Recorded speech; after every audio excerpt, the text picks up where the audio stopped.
নমস্কার। আজ শোনাব শরৎচন্দ্র চট্টোপাধ্যায়ের লেখা একটি গল্প।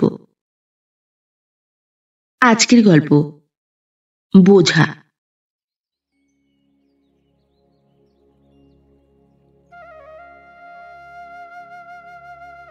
সাগরপুরে আজ মহা ধুমধাম।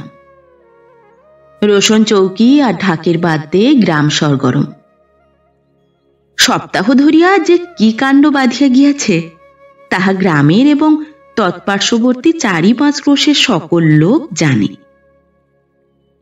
এর আশুয় যজ্ঞে ঢাকঢোলের এমন মহান একত্র সমাবেশ, সানাই দলের এমন আদর্শ ঐক্যভাব, কাংস নির্মিত বাদ্যযন্ত্রের এমন প্রচণ্ড বিক্রম দেখা দিয়েছিল যে গ্রামের লোক ইতিপূর্বে এমন কাণ্ড কখনো আর দেখে নাই। রং বেরং বাদ্যযন্ত্রের সাহায্যে মনুষ্য শ্রেণীর যে আনন্দ কোলাহল উত্থিত হইয়াছিল তাহাতে গ্রামের পশুগুলা অত্যন্ত বিরক্ত হইয়া উঠিয়াছে, বিশেষ গরু বাছুরের দল। ঢাকঢোলের আত্মদ্রোহিতায় তাহাদের মর্মপীড়ার আর সীমা নাই। এত সমারোহের কারণ একটা নাবালক 14 বর্ষীয় বালকের বিবাহ। সাগরপুরের জমিদার শ্রীযুক্ত হরদেব মিত্রের একমাত্র পুত্রের বিবাহ উপলক্ষ করিয়াই এমন কাণ্ড বাঁধিয়া গিয়াছে। হরদেব মিত্র বেশ বড়লোক, প্রায় 25-26 হাজার টাকা তাহার বাৎসরিক আয়। পাত্রের নাম শ্রীযুক্ত সত্যেন্দ্র কুমার মিত্র। হেয়ার সাহেবের স্কুলে এন্ট্রান্স ক্লাসে সে পড়ে।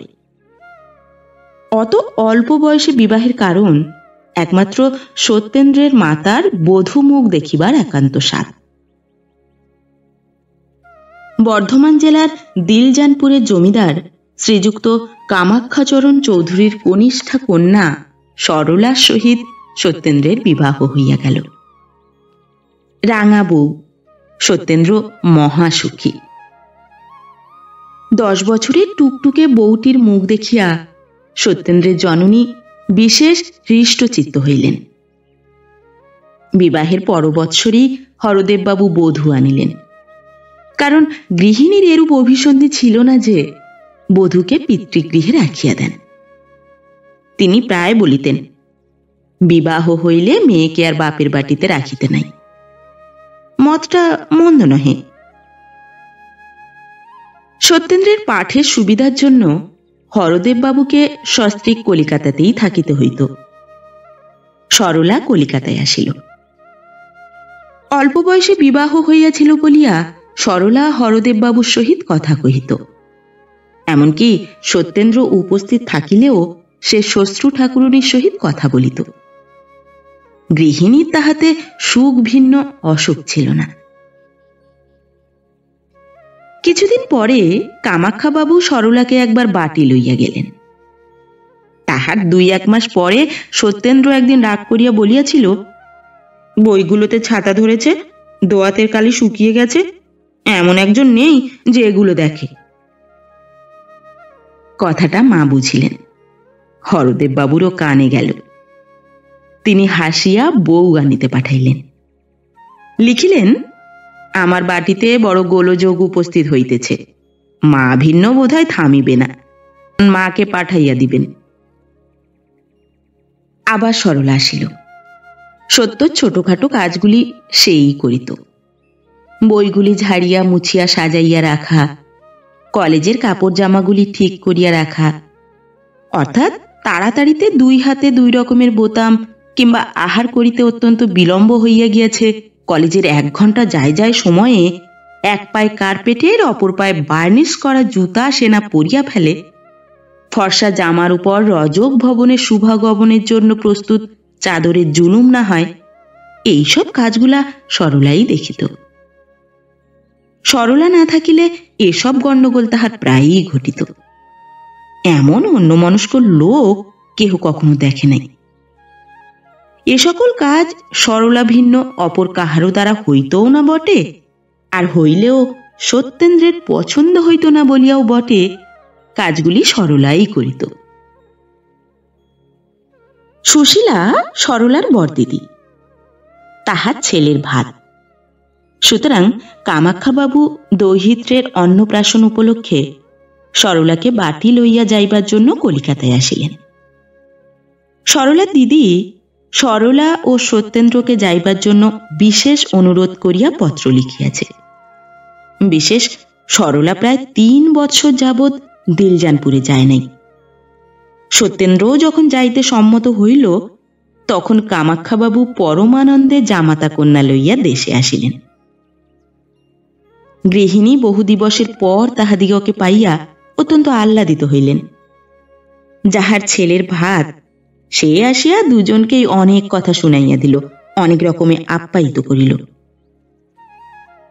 শুভ কর্ম নির্বিঘ্নে সমাধা হইয়া যাইবার পর সত্যেন্দ্র বাটি যাইতে চাহিল, কিন্তু গৃহিণী তাহাতে বিশেষ আপত্তি করিলেন। বলিলেন, এতদিন পরে এসেছ, আরো কিছুদিন থাকতে হবে। সরলাও ছাড়িল না। সুতরাং আরো 2-4 দিন থাকিতে সত্যেন্দ্র সম্মত হইল। 2-4 দিন কাটিয়া গেল, তবু সরলা ছাড়িতে চাহে না। কিন্তু না যাইলেও নহে, পড়াশোনার বিশেষ ক্ষতি হয়, পরীক্ষারও অধিক বিলম্ব নাই। আসিবার সময় সরলা জিজ্ঞাসা করিল, আমাকে আবার কবে নিয়ে যাবে? সত্যেন্দ্র কহিল, যখন যাবে তখনই। তাহলে আমাকে 10-12 দিন পরেই নিয়ে যেও। সত্যেন্দ্র অতিশয় আহ্লাদিত হইল। সে এতটা ভাবে নাই। তখন অশ্রুজলের মধ্যে সরলা স্বামীকে বিদায় দিয়া হাসিয়া বলিল, দেখো, আমার জন্য যেন ভেবো না, আর রাত্রি পর্যন্ত পড়ে যেন অসুখ না হয়। রাত্রি 10টার অধিক না পড়িবার জন্য সরলা বিশেষ করিয়া মাথার দিব্য দিয়া দিল। কি একটা উদাস পারা প্রাণ লইয়া সত্যেন্দ্র সেই দিন কলিকাতায় পৌঁছিল। সত্যেন্দ্রনাথ একখানা পুস্তক লইয়া বসিয়াছিল। পুস্তকের পৃষ্ঠার সহিত মনের একটা বিষম দ্বন্দ্বযুদ্ধ চলিয়াছিল। সত্যেন্দ্র গনিয়া দেখিল, সমস্ত দিনে মোটে 26 লাইন পড়া হইয়াছে। দুঃখিত ভাবে সে ভাবিল, বাহ, এই রকম পড়লেই পাস হব। ক্রমে দুঃখ ঈষৎ ক্রোধে পরিণত হইল। সে ভাবিল, সমস্ত পোড়ামুখী শরৎ দোষ। এই 5 দিন এসেছি, একটুও পড়তে পারিনি। আগে মনে হতো পড়ার সময় বিরক্ত করে, 10টার বেশি পড়তে গেলেই আলো নিভিয়ে দেয়, একে কোথাও পাঠিয়ে দিলে ভালো করে পড়ব। ঠিক উল্টো, কালই তাকে আনতে যাব, না হলে লজ্জার খাতিরে কি ফেল হব? যা হোক, সত্যেন্দ্রনাথ এইরূপ একটা মতলব আঁটিতেছিল। কি করিয়া আনাই, কেমন করিয়াই বা বলি, লজ্জা করে। এত ভালোই বা বাসিলাম কেমন করিয়া? 2 দিন। একটা ভৃত্য আসিয়া একখানা টেলিগ্রাম হাতে দিল। সত্যেন্দ্র অতিশয় বিস্মিত হইল। আর ভাবিবার সময় নাই। কোথাকার টেলিগ্রাম? কভার খুলিতে সত্যেন্দ্রের হৃৎকম্প হইল। ভিতরে যাহা লেখা ছিল তাহাতে মাথা একেবারে ঘুরিয়া গেল। সরলা পীড়িতা। সেই দিনই হরদেববাবু সত্যেন্দ্রকে লইয়া দিলজানপুর যাত্রা করিলেন। বাটির সম্মুখে কামাখ্যাবাবুর সহিত সাক্ষাৎ হইল। হরদেববাবু চিৎকার করিয়া জিজ্ঞাসা করিলেন, মা কেমন? কামাখ্যাবাবু কহিলেন, আসুন, ভিতরে চলুন। হরদেববাবু ভিতরে গিয়া দেখিলেন সরলা বিসূচিকা রোগে আক্রান্তা। একদিনে সরলাকে আর চেনা যায় না। চক্ষু বসিয়া গিয়াছে, পদ্মের মতো মুখখানিতে কালিমা পড়িয়াছে। বিজ্ঞ হরদেববাবু বুঝিলেন অবস্থা ভালো নহে। চক্ষু মুছিয়া ডাকিলেন, মা সরলা। সরলা চাহিয়া দেখিল, তখনও সরলার বেশ চৈতন্য আছে। কেমন আছো মা? সরলা হাসিয়া বলিল, ভালো আছি তো। দুইজনেই বুঝিল এটা আপোষে মিটমাট হইয়া গেল। সকলে চলিয়া যাইলে সত্যেন্দ্র আসিয়া কাছে বসিল। দারুণ আতঙ্কে কথা বাহির হইল না। তখন জোর করিয়া নীরস ভাঙা ভাঙা গলায় সত্যেন্দ্র ডাকিল, সর। শুষ্ক ভাঙা গলা, ক্ষতি কি? সেই চিরপরিচিত স্বর, সেই আদরের ডাক, সর। হে কি ভুল হয়? সরলা চাহিল। সে হরদেববাবুকে দেখিয়া পূর্বেই সত্যেন্দ্রের আগমন অনেকটা অনুমান করিয়াছিল। সরলা স্বামীকে তামাশা করিতে বড় ভালোবাসিত। হাসিয়া বলিল, কি নিতে এসেছ? কথা বসিয়া গিয়াছে। এতক্ষণ কোনো মতে সত্যেন্দ্র চক্ষুর জল চাপা দিয়া রাখিয়াছিল। অবস্থা দেখিয়া সে বালির বাঁধ ভাঙিয়া গেল। সত্যেন্দ্র জানিত এ সময়ে কাঁদিতে নাই, কিন্তু পোড়া চোখের জলের কি সে বিবেচনা আছে? বেশ ধীরে ধীরে স্বচ্ছন্দে তাহারা একটির পর একটি করিয়া ফোঁটায় নামিতে আরম্ভ করিল। তাহারা যে সরলা রঙ্গে মিশিতেছে, এই অবকাশ তাহাদের কখনো হইয়াছে কি? কখনো হয় নাই। তোমার কিংবা সরলার খাতিরে তাহারা কি এ সুযোগ ছাড়িয়া দিবে? সরলা স্বামীকে কখনো কাঁদিতে দেখে নাই, সেও কাঁদিল। অনেকক্ষণ পরে চক্ষু মুছিয়া সে বলিল, ছি, কাঁদো কেন? পুরুষ মানুষের কি কাঁদতে আছে? এ কি বটে সরলা, বেশ বুঝিয়াছ। অন্তর্দাহে তাহারা শুকাইয়া কাঠ হইয়া যাও, এক ফোঁটা জল যেন না পড়ে। অশ্রু স্ত্রীলোকের জন্য, পুরুষের তাহাতে হাত দিবার অধিকার নাই। যন্ত্রণায় পুড়িয়া যাও, কাঁদিতে পাইবে না, কাঁদিলে স্ত্রীলোক হইয়া যাইবে। সরলা, এ ব্যবস্থা কি তোমরাই করিয়াছ? সরলা স্বামীর হাত আপনার হাতে টিপিয়া ধরিয়া কাঁদিয়া বলিল, পরজন্ম বিশ্বাস করো কি? সত্যেন্দ্র কাঁদিতে কাঁদিতে বলিল, করতাম কিনা জানি না, কিন্তু আজ হতে সম্পূর্ণ বিশ্বাস করব। সরলার মুখে ঈষৎ হাসির চিহ্ন প্রকাশ পাইল। ঔষধ খাওয়াইবার সময় হইয়াছে দেখিয়া কামাক্ষাবাবু, হরদেববাবু এবং ডাক্তারবাবু কক্ষে প্রবেশ করিলেন। ডাক্তার নাড়ি টিপিয়া বলিলেন, আশা বড় কম, তবে ঈশ্বরের ইচ্ছা।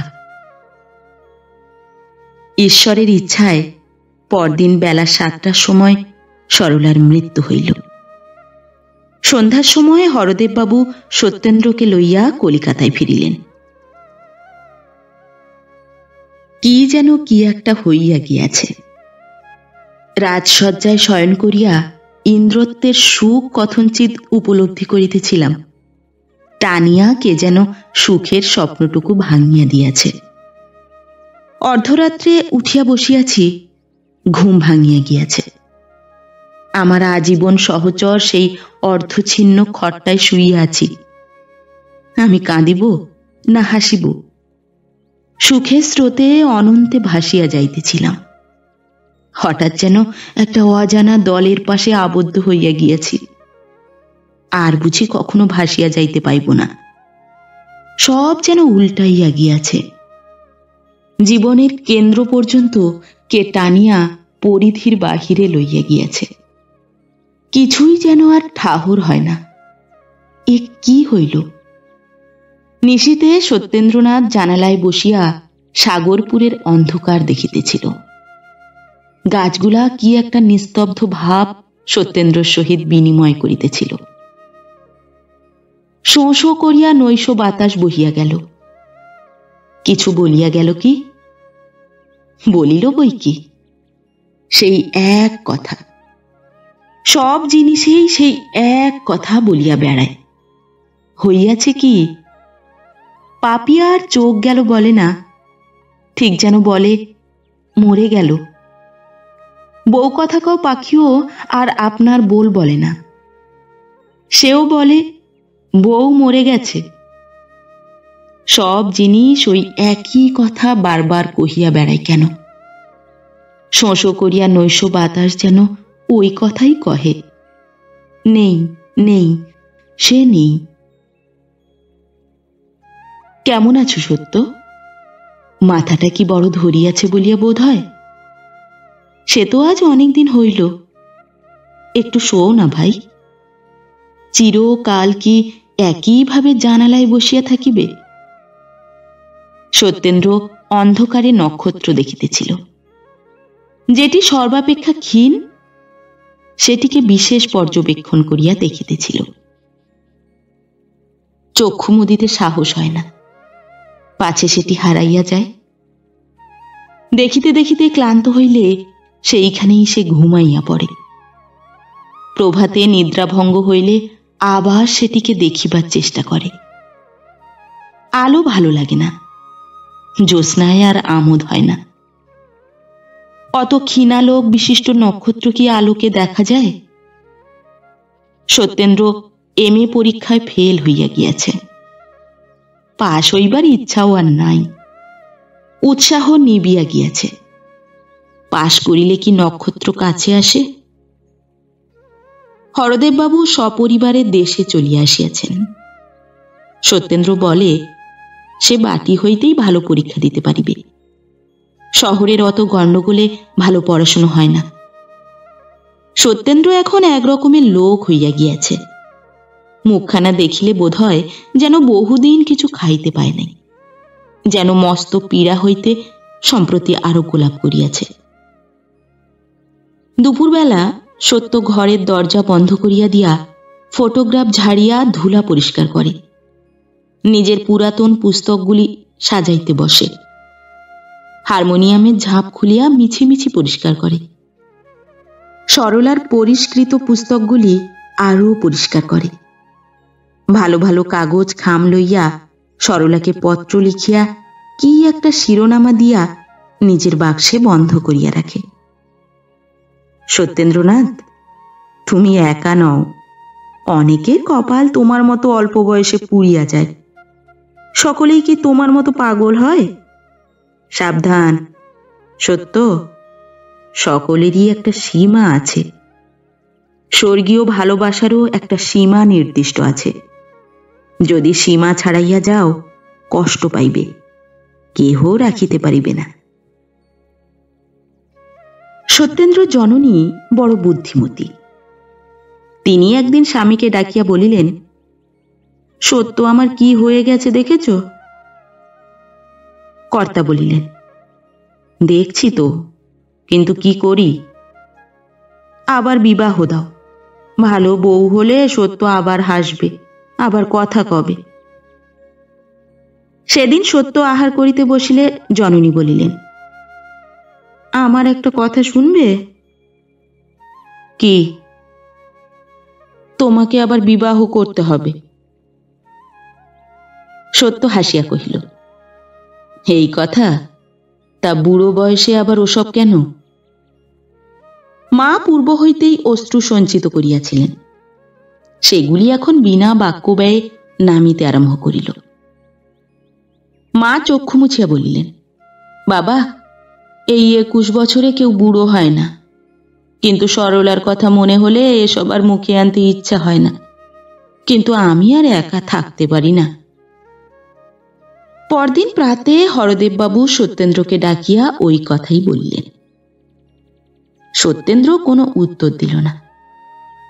হরদেববাবু বুঝিলেন মৌন ভাব সম্মতির লক্ষণ মাত্র।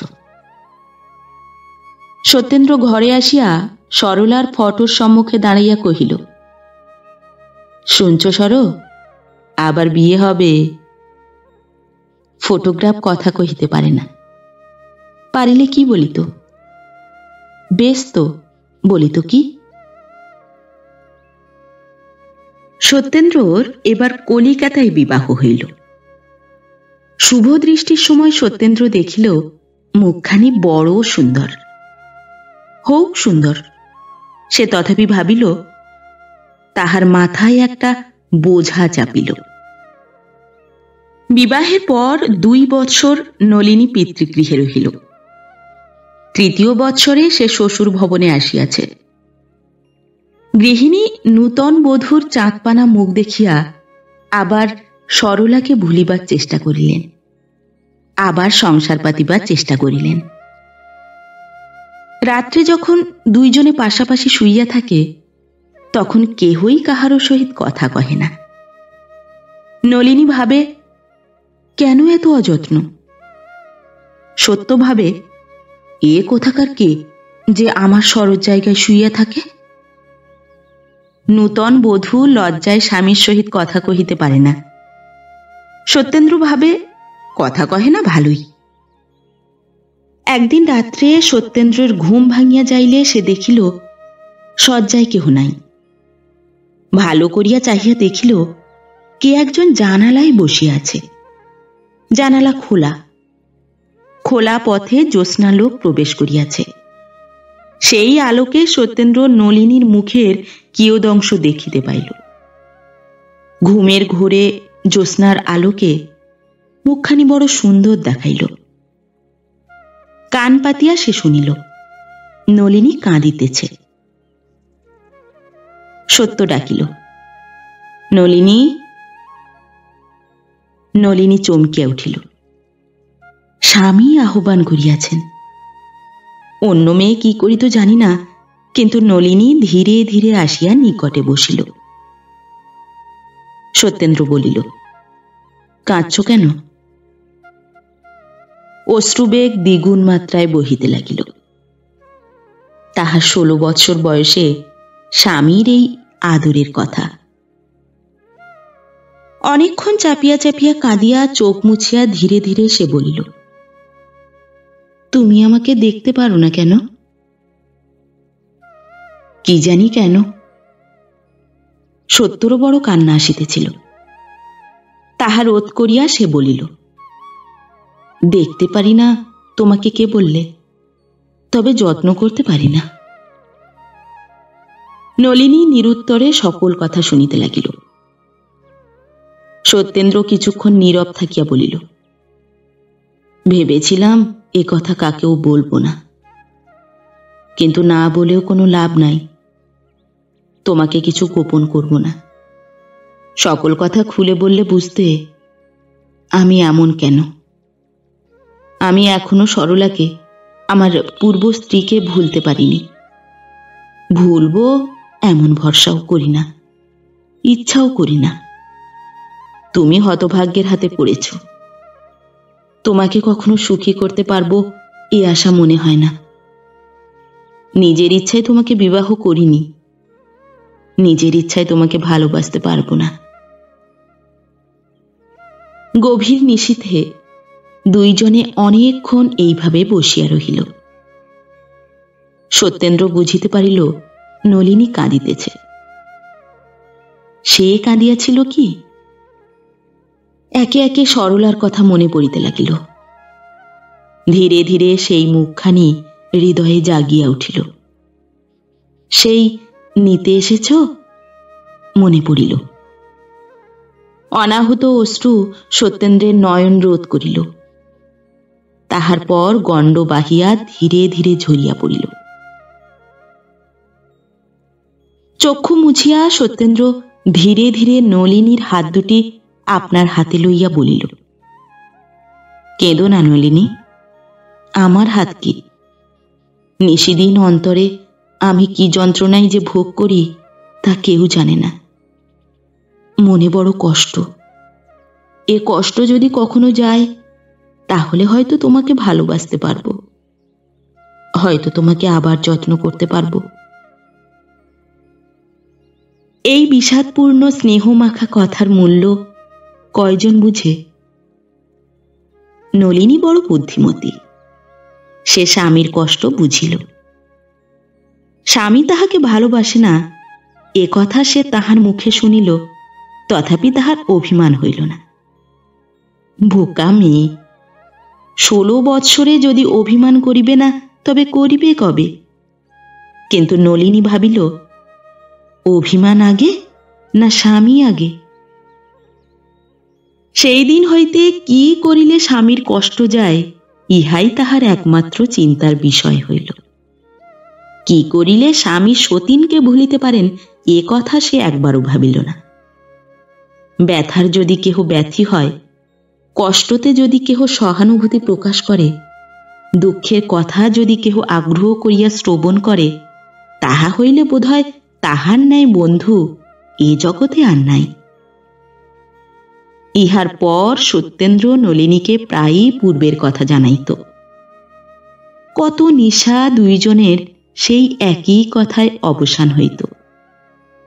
সত্যেন্দ্র যে কেবল বলিত তাহা নহে, নলিনী আগ্রহের সহিত স্বামীর পূর্ব ভালোবাসার কথা শুনিতে ভালোবাসিত। 2 বৎসর গত হইয়াছে। নলিনীর বয়স এখন 18 বৎসর। তাহার আর পূর্বের মতো কষ্ট নাই। স্বামী এখন আর তাহাকে অযত্ন করেন না। স্বামীর ভালোবাসা জোর করিয়া সে লইয়াছে।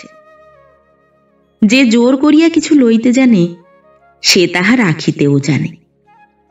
তাহার এখন আর কোনো কষ্টই নাই। সত্যেন্দ্রনাথ এখন পাবনার ডেপুটি ম্যাজিস্ট্রেট। স্ত্রীর যত্নে, স্ত্রীর ঐকান্তিক ভালোবাসায় তাহার অনেক পরিবর্তন হইয়াছে। কাছারির কর্মের অবকাশে সে এখন নলিনীর সহিত গল্প করে, উপহাস করে, গান বাজনা করিয়া আমোদ পায়। এক কথায় সত্যেন্দ্র অনেকটা মানুষ হইয়াছে। মানুষ যেটা পায় না, সেইটাই তাহার অত্যন্ত প্রিয় সামগ্রী হইয়া দাঁড়ায়। মনুষ্য চরিত্রই এমনি। তুমি অশান্তিতে আছো, শান্তি খুঁজিয়া বেড়াও। আমি শান্তি ভোগ করিতেছি, তবুও কোথা হইতে যেন অশান্তিকে টানিয়া বাহির করি। ছল ধরা যেন মানুষের স্বভাব সিদ্ধ ভাব। যে মাছটা পলাইয়া যায়, সেইটাই কি ছাই বড় হয়? সত্যেন্দ্রনাথও মানুষ। মানুষের স্বভাব কোথায় যাইবে? এত ভালোবাসা, যত্ন ও শান্তির মধ্যে তাহার হৃদয়ে মাঝে মাঝে বিদ্যুতের মতো অশান্তি জাগিয়া ওঠে।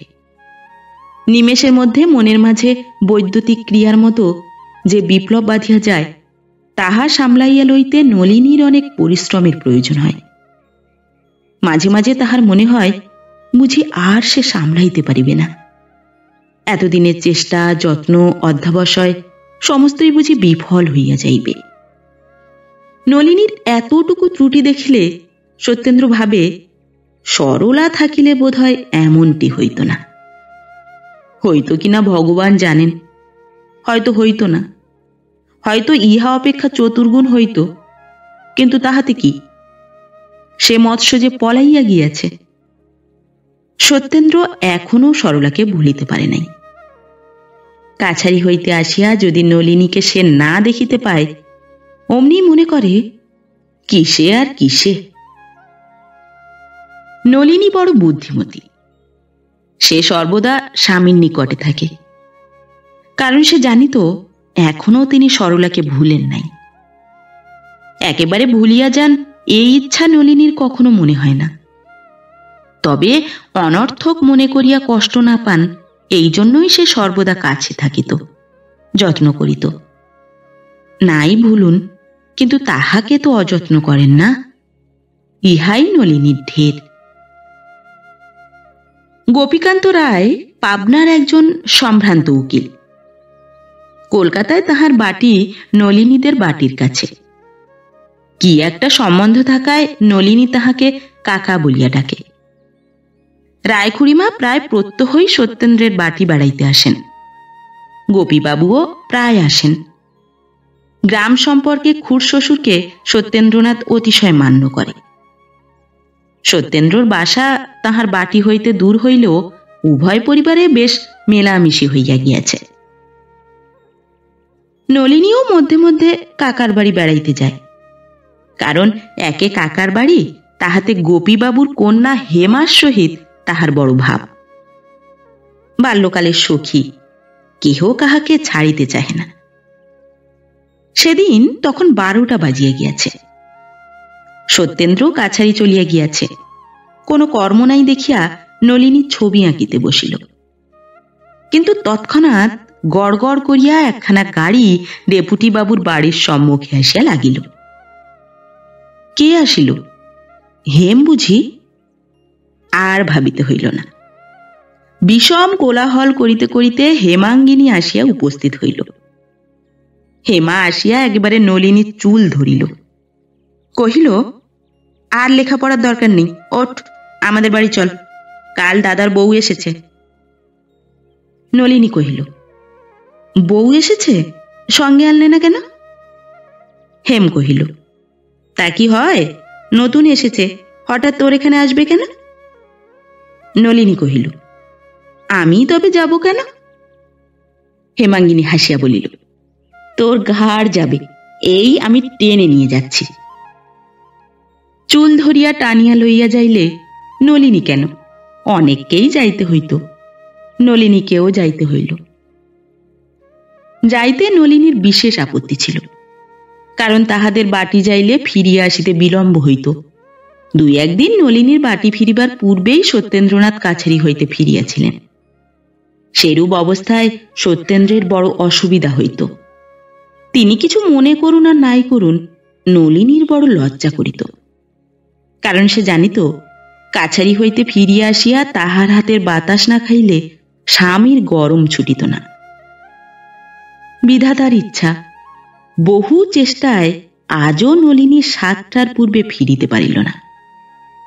আসিয়া সে দেখিল সত্যেন্দ্র সংবাদপত্র পাঠ করিতেছে, তখনও কিছু আহার করে নাই। খাওয়াইবার ভার নলিনী আপন হস্তেই রাখিয়াছিল।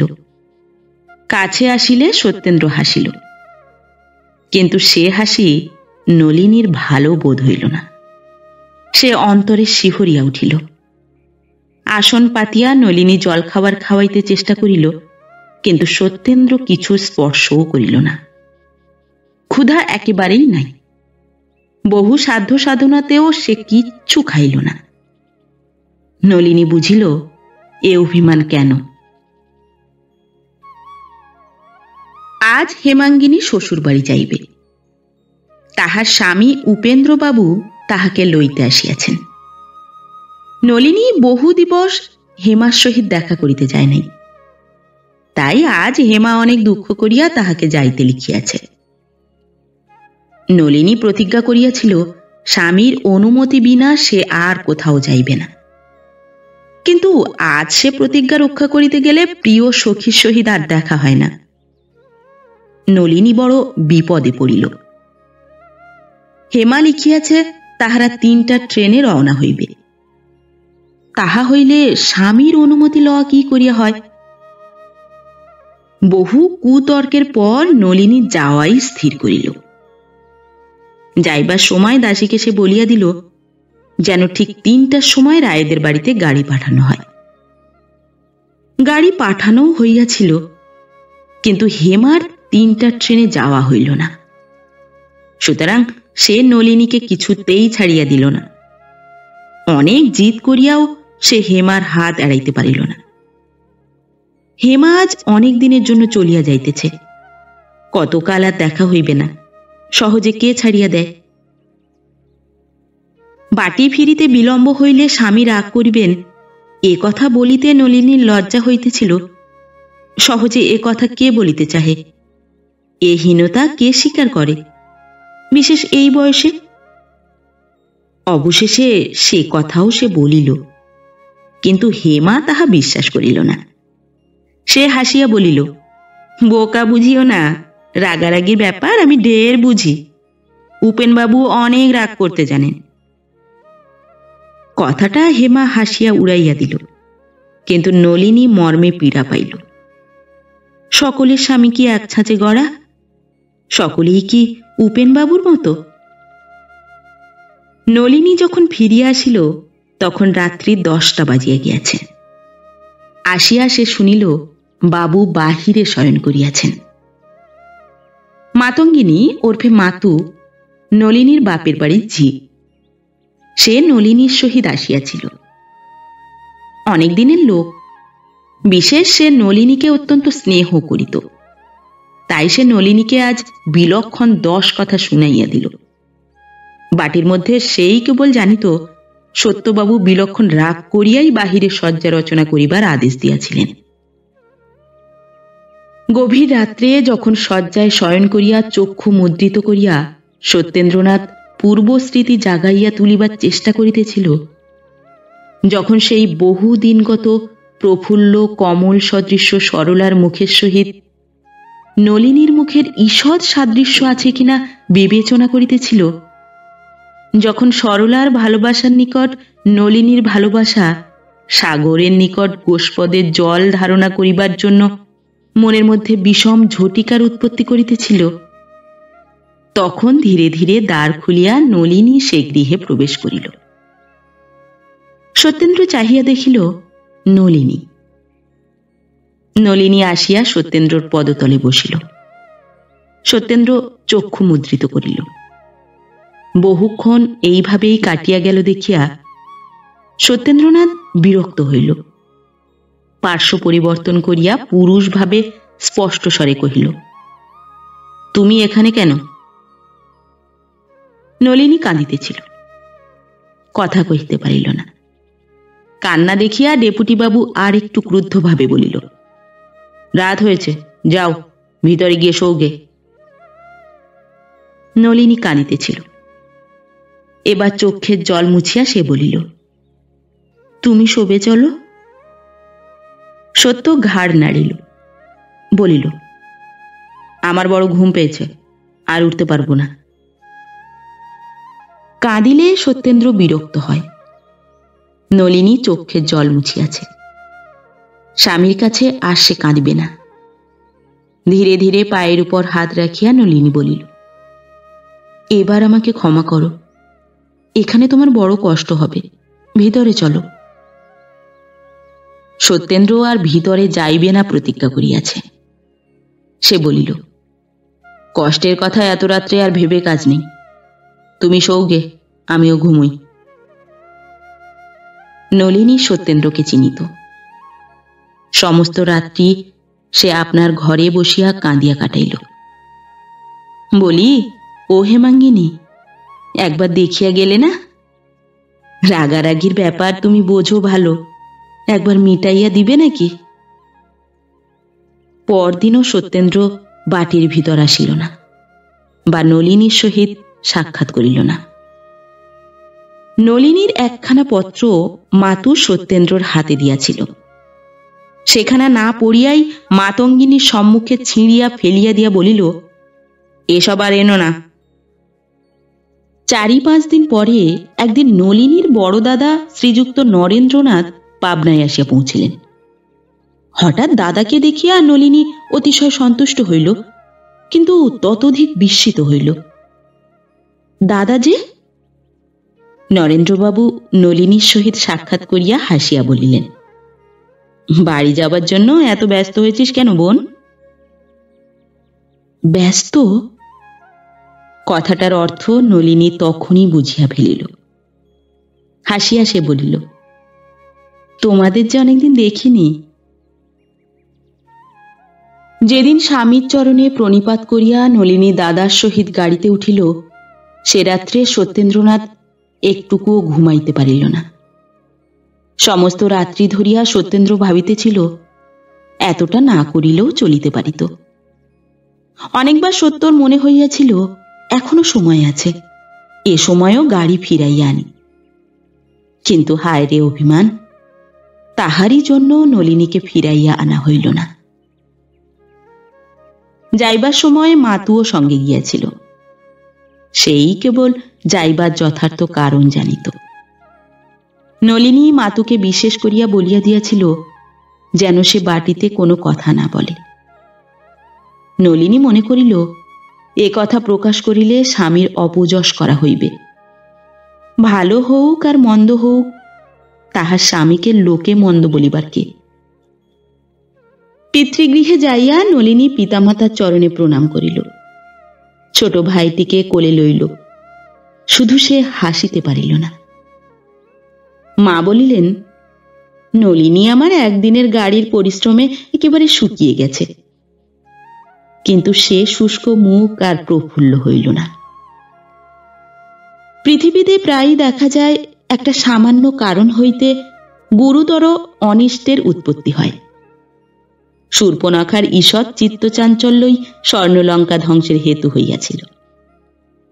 অকিঞ্চিৎকর রূপ লালসার জন্য শুধু ট্রয়নগর ধ্বংস হইয়া গেল। মহানুভব রাজা হরিশ্চন্দ্র অতি সামান্য কারণেই অমন বিপদগ্রস্ত হইয়াছিলেন। জগতে এরূপ দৃষ্টান্ত বিরল নহে।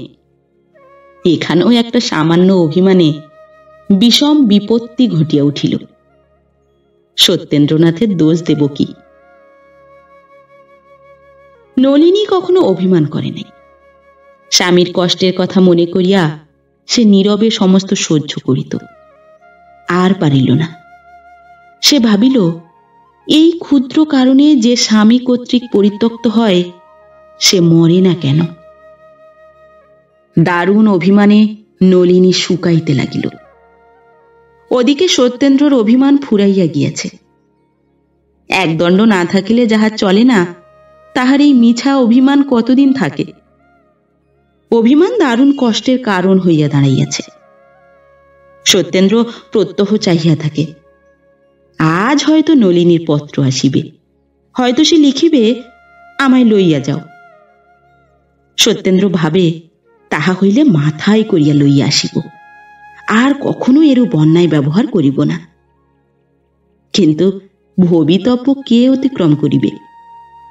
যাহা হইবার তাহা হইবেই। তুমি ক্ষুদ্র প্রাণী মাত্র। আজকাল করিয়া 6 মাস কাটিয়া গেল। হতভাগিনী কোনো কথা লিখিল না। পাপিষ্ঠ সত্যেন্দ্রনাথ ভাঙিল, কিন্তু মচকাইল না। 6 মাস কাটিয়া গেল।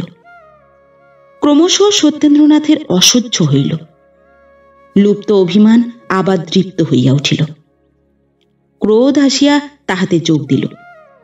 হিতাহিত জ্ঞান রহিত সত্যেন্দ্রনাথ নিজের দোষ দেখিল না। ভাবিল, যাহার অহংকার এত, তাহার প্রতিশোধ তদ্রূপ প্রয়োজন। কেহই নিজের দোষ দেখিল না। সেই অর্ধমিলিত হৃদয় দুইটি আবার চিরকালের জন্য বিভিন্ন হইয়া চলিল। যৌবনের প্রারম্ভে সংকুচিতা লতাকে কে টানিয়া বাড়াইয়াছিল, কিন্তু আর সহে না, এবার ছিঁড়িবার উপক্রম হইল। সত্যেন্দ্রনাথ, তোমার দোষ দিই না, তাহারও দিই না। দুইজনেই ভুল করিয়াছ, দোষ করো নাই।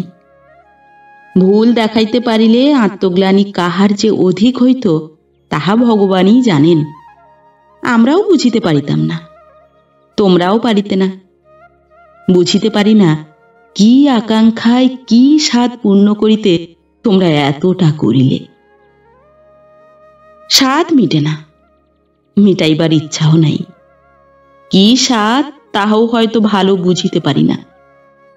তথাপি কাতর হৃদয় কি একটা অতৃপ্ত আকাঙ্ক্ষায় সকল সময় হা হা করিয়া ওঠে। কি যে হয়, কেন যে অদৃশ্য গতি ওই লক্ষ্যহীন প্রান্তে পরিচালিত হয়, কিছুতেই তাহা নির্ণয় করা যায় না। যাহা ঘটিবার তাহা ঘটিবে। ইচ্ছে হইলেও মনের সহিত দ্বন্দ্বযুদ্ধ করিয়াও তোমাকে অপরাধ হইতে অব্যাহতি দিব। দিব কি? অমন রূপে গুণে বউ পুত্রের পছন্দ হয় না। গৃহিণীর বড় দুঃখ। অমন চাঁদপানা বউ লইয়া ঘর করিতে পারিলেন না ভাবিয়া গৃহিণী অত্যন্ত বিমর্ষ হইয়া আছেন। জননীর শত চেষ্টাতেও পুত্রের মত ফিরিল না। এখন আর উপায় কি? ছেলেরই যদি পছন্দ হইল না, তখন কিসের বউ? ছেলের আদরেই তো বউয়ের আদর। আর আমারই বা হাত কি? নিজে দেখিয়া শুনিয়া বিবাহ করিলে আমি কি আটকাইতে পারি? ইত্যাদি মৃদু বচন আওড়াইতে আওড়াইতে অভ্যাসানুসারে গৃহিণী বরণ ডালা সাজাইতে বসিলেন। 2 বৎসর পূর্বে হরদেববাবুর মৃত্যু হইয়াছিল, সে কথা স্মরণ হইল। চক্ষে জল আসিল। আবার নলিনীর কথা মনে পড়িল। জলবেগ আরো বর্ধিত হইল। কি জানি কেমন বউ আসিবে। কর্তা বাঁচিয়া থাকিলে বোধহয় পোড়া কপালের এ দুরবস্থা দেখিতে হইত না। সত্যেন্দ্র বিবাহ করিয়া আসিল। মা বউ বরণ করিয়া ঘরে তুলিলেন। আবার পোড়া চোখে জল আসিল। জল মুছিতে মুছিতে তিনি বলিলেন, চোখে কি পড়েছে, কেবল জল আসছে। গিরিবালা বড় মুখ ফোড়মি, বিশেষ নলিনীর সহিত তাহার বেহান পাতানো ছিল। সে বলিয়া ফেলিল, এই বয়সে 3 বার, আরো কতবার চোখে কি পড়বে কে জানে। কথাটা গৃহিণী শুনিলেন, সত্যরও কানে গেল। কাল সাধের ফুলসজ্জা। কোথা হইতে একটা ভারী জমকালো রকম তত্ত্ব আসিয়াছে। বরকনের ঢাকাই শাড়ি, ধুতি, চাদর ইত্যাদি বড় সুন্দর রকমের। কনের বারাণসী চেলিখানির মতো সুন্দর চেলি গ্রামে ইতিপূর্বে কেহ দেখে নাই। সকলেই জিজ্ঞাসা করিতেছে, কোথাকার তত্ত্ব? একবার ঢোক গিলিয়া বলিতেছেন, সত্যরকে একজন বন্ধু পাঠিয়েছে। গৃহিণী চোখের জল চাপিয়া, যথার্থ সংবাদ চাপিয়া, হাসি কান্না মিশ্রিত মুখে তত্ত্বের মিষ্টান্নাদি বন্টন করিলেন। সকলে যে যাহার ভাগ লইয়া চলিয়া গেল। যাইবার সময় রাজুবালা বলিল, বেশ তত্ত্ব করেছে।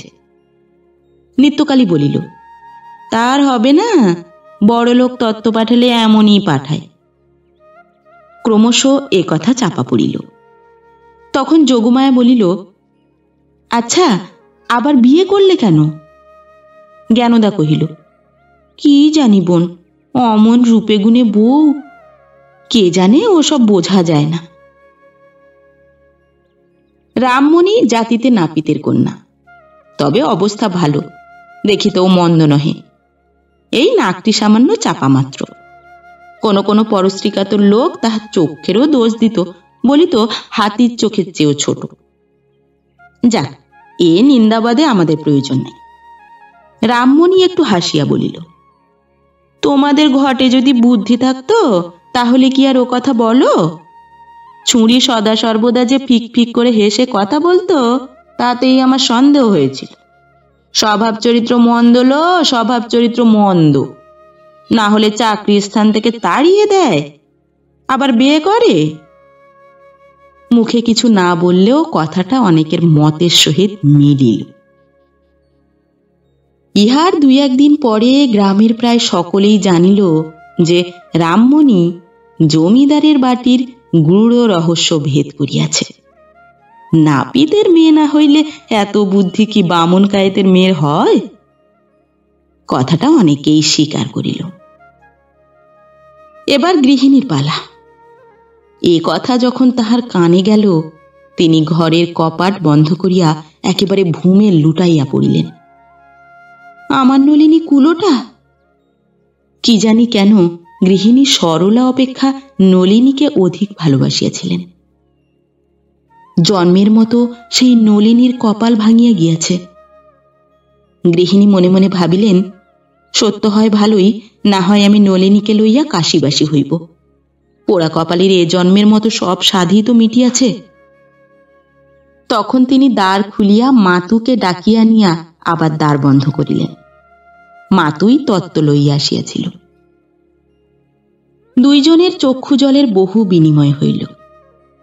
কেমন করিয়া নলিনীর সোনার বর্ণ কালি হইয়াছে, কি অপরাধে সত্যেন্দ্র তাহাকে পায়ে ঠেলিয়াছে, কত কাতর বচনে সে ঠাকুরানীকে প্রণাম জানাইয়াছে, ইত্যাদি বিবরণ মাতঙ্গিনী বেশ করিয়া বিনাইয়া বিনাইয়া চক্ষু মুছিতে মুছিতে গৃহিণীকে শুনাইল।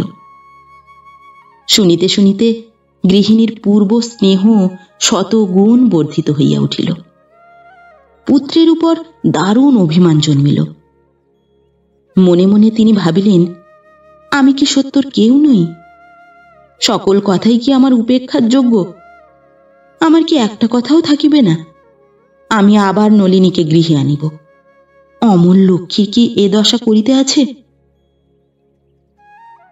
সেই দিন সন্ধ্যার সময় জননী পুত্রকে ডাকিয়া বলিলেন, নলিনীকে নিয়ে এসো। পুত্র ঘাড় নাড়িয়া বলিল, না। জননী কাঁদিয়া ফেলিলেন, বলিলেন, ওরে, আমার নলিনীর নামে গ্রামময় কলঙ্ক রটেছে যে, তুই তার স্বামী, তার মান রাখবি নি? কিসের কলঙ্ক? এমন করে তাড়িয়ে দিয়ে আর একটা বিয়ে করলে আমি কার মুখ বন্ধ করব? মুখ বন্ধ করে কি হবে? তবু আনবি নি? না। জননী অতিশয় ক্রুদ্ধা হইলেন।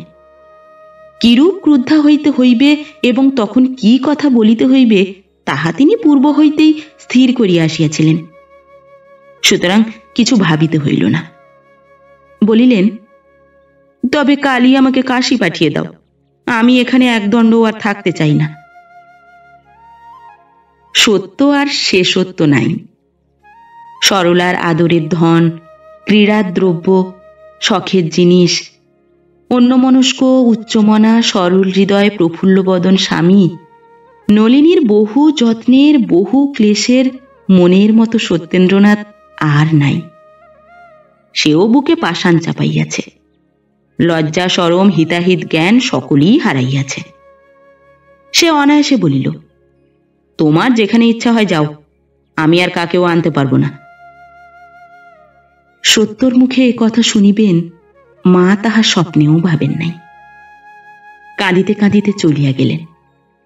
যাইবার সময় একবার বলিলেন, বউ আমার কুলোটা নয়, তা বেশ জেনো। গ্রামের লোকে যা ইচ্ছা হয় বলে, কিন্তু আমি কখনো তা বিশ্বাস করব না। পরদিন পিসিমা সত্যেন্দ্রকে ডাকিয়া বলিলেন, তোমার এক বন্ধু তোমাকে তত্ত্ব করেছে, দেখেছ কি? সত্য ঘাড় নাড়িল, বলিল, না। কে বন্ধু? জানি না, বসো, কাপড়গুলো নিয়ে আসি। অল্পক্ষণ পরে পিসিমা একতাড়া কাপড় লইয়া আসিলেন। সত্য দেখিল বেশ মূল্যবান বস্ত্র। সে বিস্মিত হইল। কোন বন্ধু পাঠাইয়াছে? চেলিখানি বেশ করিয়া দেখিতে দেখিতে সে লক্ষ্য করিল এক কোণে কি একটা বাঁধা আছে। খুলিয়া দেখিল একখানা ক্ষুদ্র পত্র। হস্তাক্ষর দেখিয়া সত্যেন্দ্রর মাথা ঝাঁত করিয়া উঠিল। লেখা আছে, ভগিনী, স্নেহের উপহার প্রত্যাখ্যান করিতে নাই। তোমার দিদি যাহা পাঠাইল গ্রহণ করিও। সে রাত্রের ফুলসজ্জা সত্যেন্দ্রর কণ্টক সজ্জা হইল। যুবার অভিমান কোনো বালকে দেখিয়াছ কি? সত্যেন্দ্র ন্যায় অভিমান করিয়া এতটা অনর্থপাত করিতে কোনো বালককে দেখিয়াছ কি? ছেলেবেলায় পুস্তক লইয়া খেলা করিতাম বলিয়া পিতার নিকট শাস্তি ভোগ করিয়াছি। সত্যেন্দ্রনাথ, তুমি হৃদয় লইয়া খেলা করিয়াছ, শাস্তি পাইবে ভয় হয় কি? তোমরা যুবা, সমস্ত সংসারটাই তোমাদের সুখের নিকেতন। কিন্তু বলো দেখি, তোমাদের কাহারও কি এমন একটা সময় আসে নাই যখন প্রাণটা বাস্তবিকই ভার বোধ হইয়াছে, যখন জীবনের প্রত্যেক গ্রন্থিগুলি শ্লথ হইয়া ক্লান্তভাবে ঢলিয়া পড়িবার উপক্রম করিয়াছে? না হইয়া থাকে একবার সত্যেন্দ্রনাথকে দেখো। ঘৃণা করিতে ইচ্ছা হয়, স্বচ্ছন্দে ঘৃণা করো। ঘৃণা করো, সহানুভূতি প্রকাশ করিও না। ঘৃণা করো, কিছু বলিবে না। দয়া করিও না, মরিয়া যাইবে। পাপী যদি মরিয়া যায়, প্রায়শ্চিত্ত ভোগ করিবে কে? সত্যেন্দ্র শ্রান্ত জীবনের প্রত্যেক দিন এক একটা দুঃসহ বোঝা লইয়া আসে। সমস্ত দিন ছটফট করিয়াও যেন সে বোঝা আর নামাইতে পারে না। সত্যেন্দ্র মাঝে মাঝে বোধ হয় যেন তাহার অতীত জীবন সমস্ত বিস্তৃত হইয়া গিয়াছে। শুধু কিছুতেই ভুলিতে পারে না তাহার সাধের নলিনী পাবনায় চরিত্রহীনা হইয়াছিল, তাই সে তাহার স্বামী কর্তৃক পরিত্যক্ত হইয়াছে। প্রায় 2 মাস গত হইল সত্যেন্দ্রনাথের বিবাহ হইয়াছে। আজ একখানা পত্র ও একটি ছোট পার্সেল আসিয়া সত্যেন্দ্রর নিকট পৌঁছিল। পত্রটি নলিনীর দাদা নরেন্দ্রবাবুর। সেখানে এই: সত্যেন্দ্রবাবু, অতি অনিচ্ছা সত্ত্বেও যে আপনাকে পত্র লিখিতেছি, সে কেবল আমার প্রাণাধিকা ভগিনী নলিনীর জন্য। মৃত্যুর পূর্বে সে অনেক করিয়া বলিয়া গিয়াছে যেন এই অঙ্গুরীয়টি আপনার নিকট পুনঃপ্রেরিত হয়। আপনার নামাঙ্কিত অঙ্গুরীয়টি পাঠাইলাম। ভগিনীর ইচ্ছা ছিল এইটি আপনার নূতন স্ত্রীকে পড়াইয়া দেন, ভরসা করি তাহার আশা পুরিবে। আর মৃত্যুর পূর্বে সে আপনাকে বিশেষ করিয়া অনুনয় করিয়া গিয়াছে যেন তাহার ছোট ভগিনীটি ক্লেশ না পায়। শ্রী নরেন্দ্রনাথ। নলিনীর যখন একটি ছোট পুত্র সন্তান হইয়া মরিয়া যায়, সত্যেন্দ্রনাথ এই অঙ্গুরীয়টি তাহার হস্তে পরাইয়া দিয়াছিল। সে কথা মনে পড়িয়াছিল কি? সত্যেন্দ্রনাথ আর পাবনায় যান নাই। যে কারণেই হোক, মাতা ঠাকুরানী আর কাশীবাসী হইতে পারিলেন না। নূতন বধূর নাম ছিল বিধু।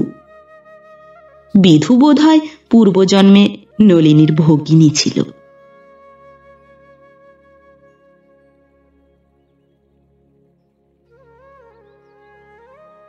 নমস্কার। পরবর্তী গল্প নিয়ে খুব শীঘ্রই ফিরে আসছি। ততক্ষণ সবাই ভালো থাকবেন, সুস্থ থাকবেন। গল্প পাঠ ভালো লাগলে ভিডিওটিতে একটি লাইক করবেন এবং ভিন্ন ভিন্ন স্বাদের অডিও স্টোরি শোনার জন্য অবশ্যই চ্যানেলটিকে সাবস্ক্রাইব করবেন। ধন্যবাদ।